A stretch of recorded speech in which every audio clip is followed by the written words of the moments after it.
Para naman sa mga balita sa larangan ng sports, ngayong mas nalalapit na ang Paris Olympics 2024, tuloy-tuloy pa rin sa paghakot ng medalya sa larangan ng pole vaulting si EJ Obiena, habang susubok naman sa FIBA Olympics qualifiers ang Team Gilas Pilipinas. Ang kabuang aksyon sa balitang sports, tunghayan sa report na ito.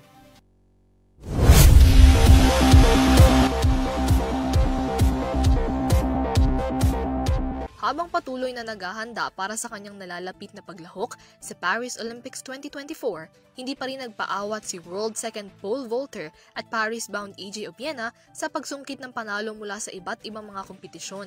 Ito lamang nakaraang linggo, tagumpay ding nakapag-uwi ng back-to-back na kampyonato si Obiena mula sa dalawang magkasunod na kompetisyon sa Poland.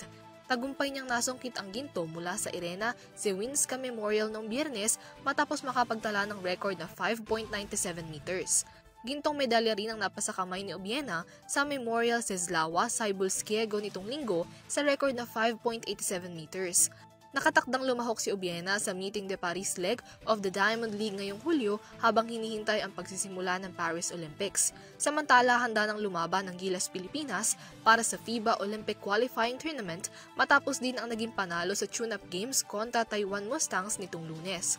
Bago ang paglipad patungo sa Europe, mas tumaas ang kumpiyansa ng koponan para sa darating na kompetisyon matapos ang matagumpay na panalo kontra Taiwan Mustangs sa score na 74-64.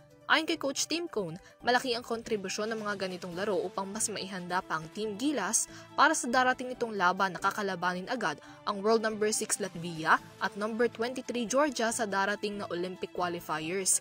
Ani pa ni Cone, patuloy na paghahandaan ng koponan ang darating na qualifiers habang mayroon pang mga friendly games kasama ang Poland at Turkey bago ang OQT sa ika-2 hanggang ika-7 ng Hulyo. Para sa EuroTV News, Yela Yagin sumasaludo sa bawat Pilipino.